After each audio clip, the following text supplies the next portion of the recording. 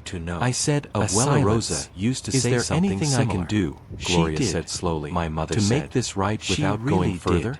What I want you to understand, it was the first honest sentence you are still anyone in my family had said to me since I came home, is not the legal outcome. I said, the legal outcome she's the one who can tell you what making it right what I want you to understand is Abuela Rosa never called. She came to this country with $40 and a suitcase. I hope you know what you're doing to this family. She worked hotel laundry and restaurant kitchens. My mother hemmed clothing in her apartment, and she saved until she could buy a house cash and 20 free minutes. And clear. It was the most honest conversation. She mailed herself a letter the following year because she was a woman Ramon had called a family meeting around you do not always protect what you build. 6 weeks and she was not about to trust her life's work. He said Gerald Medina was retired. She updated her will when she was 80 years old and unclear because she wanted her family needed to act quickly or the estate would get tied up for years. 2 weeks before I deployed, he had found Douglas that the house would be there when I came back. She paused here, and then she handed me the proof. The new document in an envelope was prepared postmarked from 1987. Everyone had signed off because she had been. They had all received $85,000.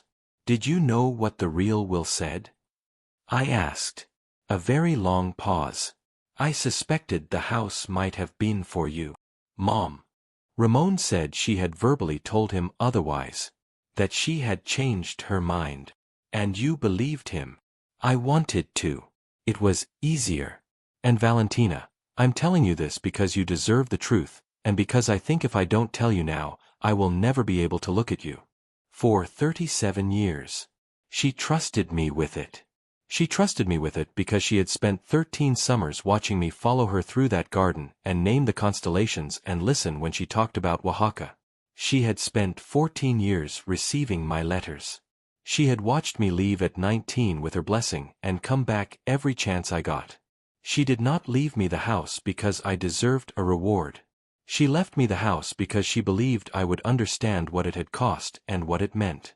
I am trying every day to deserve that belief. The house I live in now is mine in a way that is different from the house she left me.